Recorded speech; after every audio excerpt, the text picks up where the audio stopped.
2021년 5월 8일 토요일 큐티 가이드 시작하겠습니다.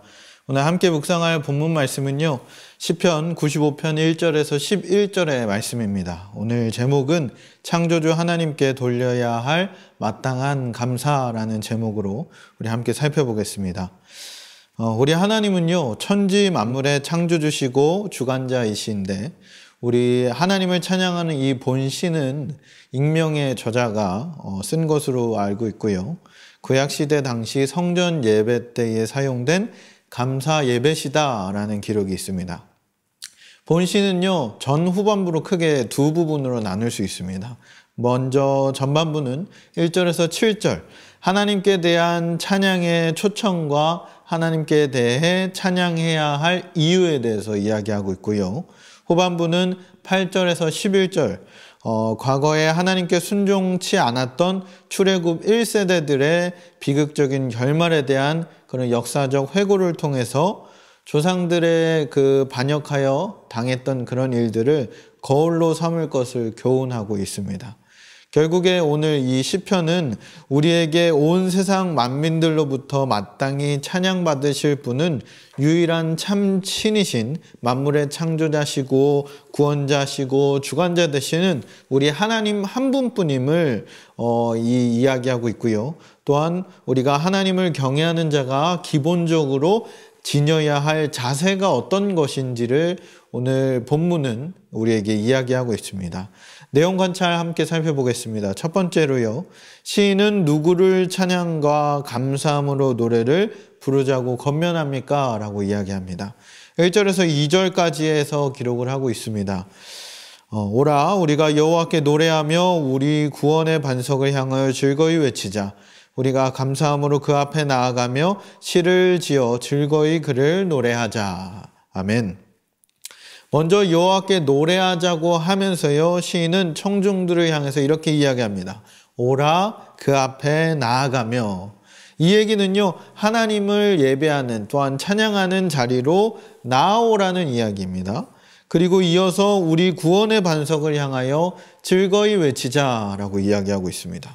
구원의 반석이라는 표현을 통해서요, 하나님은 자신의 택한 백성을 어떤 상황 속에서도, 모든 환난 속에서도 피난처가 되시고 모든 공격의 위험에서부터 보호하심으로써 이 구원의 효력이 변치 않게끔 하시는 하나님임을 강조하고 있습니다. 우리 사랑하는 성도 여러분, 우리 하나님께서요, 찬양하기 위해서 먼저 우리가 하나님의 예배 자리로 나아가야 할 줄 믿습니다.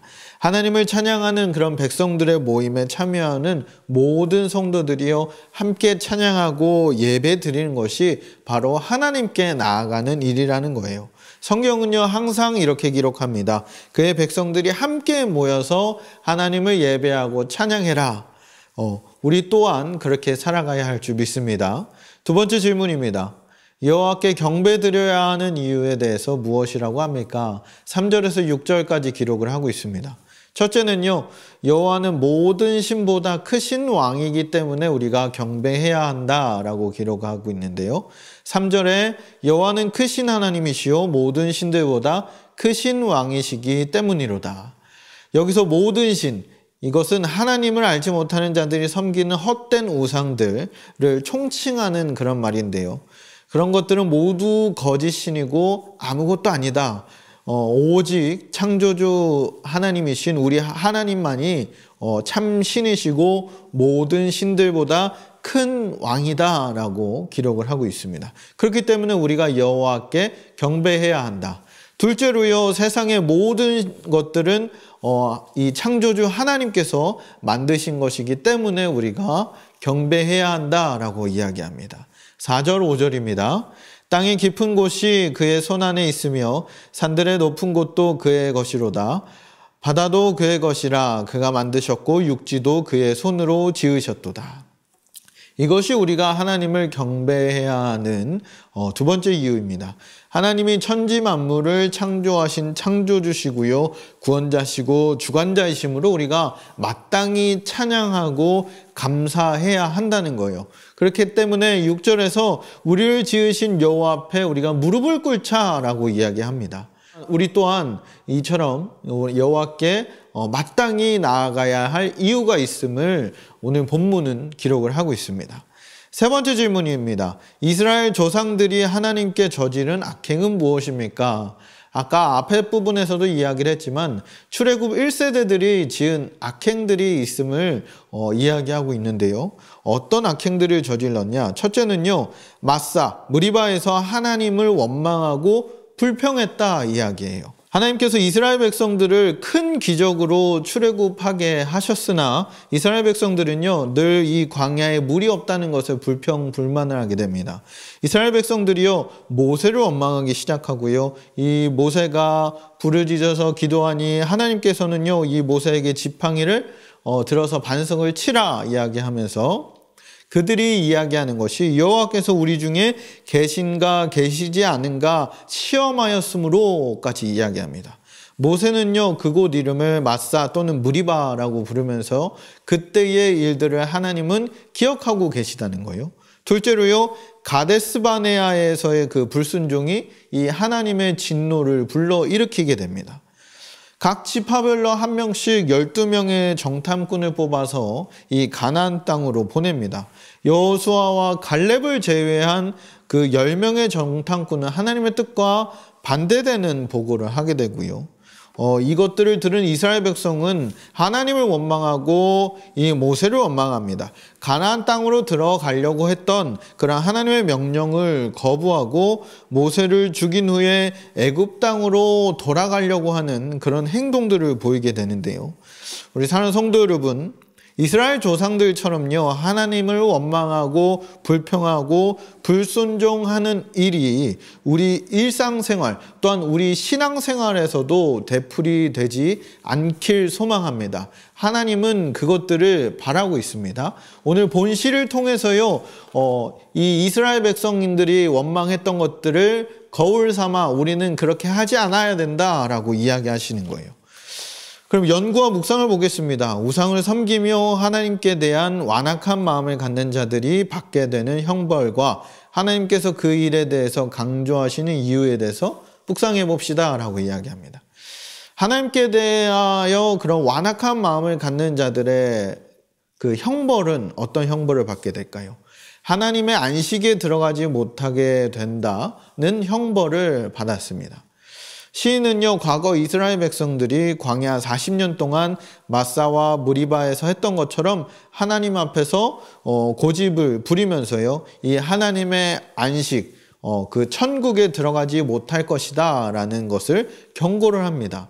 안식이란 이 가나안 땅에서 우리가 누릴 안식을 뜻하지만요, 성도들은, 우리 그리스도인들은 장차 가나안인 천국에서 누릴 영원한 안식을 예표하는 것인데요, 우리가 만약 그런 완악한 마음을 품고 불평과 불만을 가졌을 때에 우리가 그런 천국에서 누릴 영원한 안식이 우리에게 없을 것이다 라고 경고를 합니다. 하나님께서 이 진노하심에 따라서 40년 동안 이 광야 생활을 더 했던 것처럼 우리 또한 이것들을 확실하게 알아야 할 줄 믿습니다. 그럼 우리는 삶의 적용을 어떻게 할 수 있을까요? 우리가 마땅히 감사해야 할 자들임에도 불구하고요, 우리가 예배 자리에 나와서 예배를 드리지만 우리 가운데에 마음의 평안이 없음을 보게 됩니다. 왜 그럴까요? 우리가 하나님이 누구시며 우리를 위해서 행하신 일이 무엇인지 배우지 못했기 때문이다 라고 이야기합니다.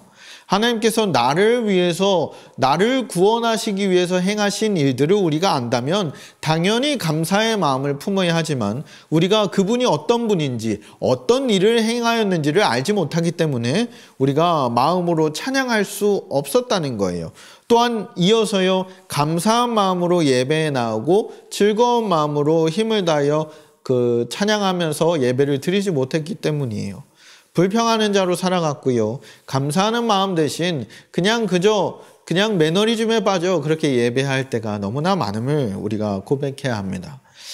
사랑하는 성도 여러분, 우리가 오늘을 살아가실 때에요, 오늘 말씀처럼 진정 우리가 하나님이 누구시며 우리를 구원하시기 위해서 행하신 일들이 무엇인지 날마다 주님을 알아가기 위해서 날마다 말씀을 묵상하고 날마다 예배 자리에 나아가기를 힘쓰는 모든 성도분들 되시길 주님의 이름으로 축복합니다. 창조자, 구원자 되신 하나님께 마땅히 올려야 할 그런 감사가 우리 가운데 가득 차고 넘치길 소망하고요.